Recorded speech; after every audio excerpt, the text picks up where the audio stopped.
तात्काळ भरती आयुर्वेदिक कंपनींसाठी marketing staff.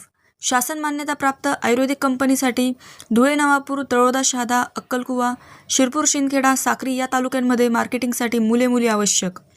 पद मार्केटिंग एक्झिक्युटिव्ह. पात्रता 10वी-12वी पास किंवा नापास. अनुभव आवश्यक नाही, फ्रेशर्स चालतील. वय 18 वर्षांवरील. कामाचे स्वरूप आयुर्वेदिक उत्पादनांचे मार्केटिंग. पगार मुलाखतीनंतर ठरवण्यात येईल. संपर्क 95 275 51 556, 94 222 60 699. मर्यादित जागा. इच्छुक उमेदवारांसाठी तात्काळ संपर्क साधावा.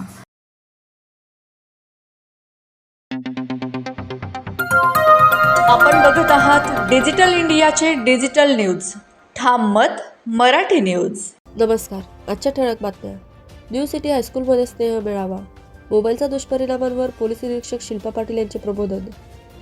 धुळे शहरातील न्यू सिटी हायस्कूल येथे पालक शिक्षक संघाच्या वतीने मकर संक्रांतीनिमित्त स्नेह मेळावा व तिळगुळ समारंभ उत्साहात पार पडला. कार्यक्रमाच्या प्रमुख वक्त्या म्हणून मोहाडी उपनगर पोलीस स्टेशनच्या पोलीस निरीक्षक शिल्पा पाटील उपस्थित होत्या. यावेळी पोलीस निरीक्षक शिल्पा पाटील यांनी उपस्थित महिला वर्गांना मोबाईलचा बालकांवर होणारा दुष्परिणाम, त्यातून निर्माण होणाऱ्या सवयी व मानसिक परिणाम याबाबत सखोल मार्गदर्शन केले. मोबाईलच्या अतिवापरामुळे मुलांच्या अभ्यासावर, आरोग्यावर आणि सामाजिक वर्तनावर होणारे दुष्परिणाम टाळण्यासाठी पालकांनी जागरूक राहावे असे आवाहन त्यांनी केले. कार्यक्रमात स्नेह मेळावा, तिळगुळ समारंभासह महिलांसाठी उखाणा स्पर्धेचे आयोजन करण्यात आले होते. स्पर्धेला उत्स्फूर्त प्रतिसाद मिळाला असून विजेत्यांना आकर्षक बक्षिसे देण्यात आली. या कार्यक्रमाला प्रमुख पाहुणे म्हणून सौ लीनाताई करंकाळ व सौ ललिताताई अग्रवाल उपस्थित होत्या.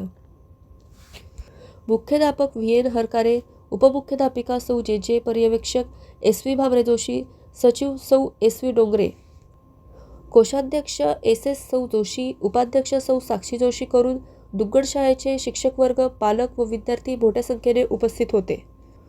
कार्यक्रमाचे प्रास्ताविक सौ एस.व्ही. डोंगरे तर परिचय सौ व्ही.पी. आणि सूत्रसंचालन सौ एस.एस. जोशी यांनी केले.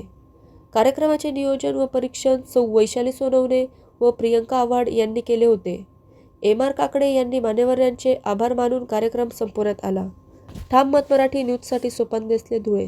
मी आतापर्यंत खरं मुलांशी खूप हितगुज केलेलं आहे, पण आज पहिल्यांदा मी त्यांच्या पालकांशी हितगुज करते आहे. तर त्याच्यासाठी मी काही पॉईंट्स काढून आणले होते. खरं मी काही खूप मोठी वक्ता नाही आहे, पण मला जसं मॅडमने सांगितलं की काय, आणि मी पण आतापर्यंत लहानपणापासून जे आयुष्यात अनुभव घेतलेले मी इथपर्यंत आलेली आहे. आणि पोलीस खात्यामध्ये जेव्हा आम्हाला लहान मुलं आणि पालक हे जेव्हा आमच्या समोर येतात आणि ते कशामुळे येतात आणि काय प्रॉब्लेम्स होतात आणि त्याच्यासाठी आपण कसं हँडल केलं पाहिजे याच्या संदर्भात मी काही पॉईंट्स काढून आणले होते. पण मला वाटत नाही की ते मला आता परत बघावं लागेल. काही पॉईंट राहिले तर मी बघेन.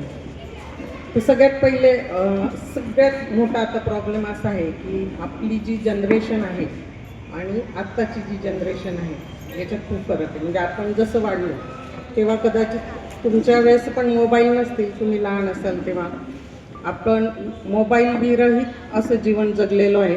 आपण बाहेर खेळलेलो आहे, शेजारच्या पाजारच्यांच्या घरी गेलेलो आहे, तिथे खेळ खेळलो आहे, ग्राउंडमध्ये गेलेलो आहे. आपल्याला काका आहे, आत्या आहे, आजी आजोबा सगळे नातेगोते आहे. पण आत्ताचं जे जनरेशन आहे ते जनरेशन झी आहे, जेन झी म्हणतात त्याला. तर हे जे आहे हे यांना जसे ते डोळे उघडले तेव्हापासून यांना मोबाईल आहे. हे अति उतावळे आहेत, थोडे बेशिस्त आहे, अति लाड झालेले. कारण एकल आहे, आपल्याला एकच मुलगा आहे किंवा एकच मुलगी आहे, त्याच्यामुळे आपल्याकडनं त्यांचे जास्त प्रोटेक्ट केलं जातं. मोबाईल वारंवार त्यांच्याकडे असतो. आता आईकडे आणि वडिलांकडे घरामध्ये मोबाईल असणं हे क्रमप्राप्त झालेलं आहे. बरं, आता तो म्हणजे आम्ही जेव्हा, मला आठवतं मी जेव्हा PSI झाली आणि ट्रेनिंगला गेली तेव्हा मला तो बटनाचा मोबाईल मिळालेला होता, काळा ब्लॅक अँड व्हाईट नोकियाचा होता. आता ते मुलांना आत्तापासून ते अँड्रॉईड मोबाईल आहेत. बरं, आपल्याला येत नाही तेवढं त्यांना माहिती आहे. आपण काही त्यांना शिकवू अशी परिस्थिती राहिली नाही आहे, ते आपल्याला शिकवता ही परिस्थिती आहे.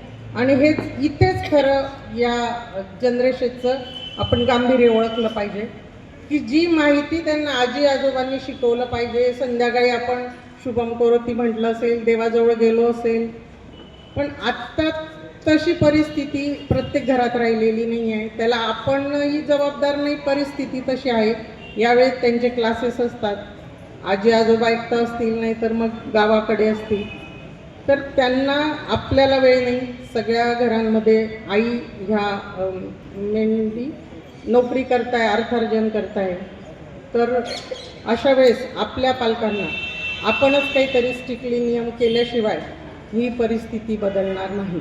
महाराष्ट्रातील ताज्या घडामोडींसाठी पाहत रहा ठाम मत मराठी न्यूज. तसेच आमच्या चॅनलला लाईक, शेअर, सबस्क्राईब करायला विसरू नका.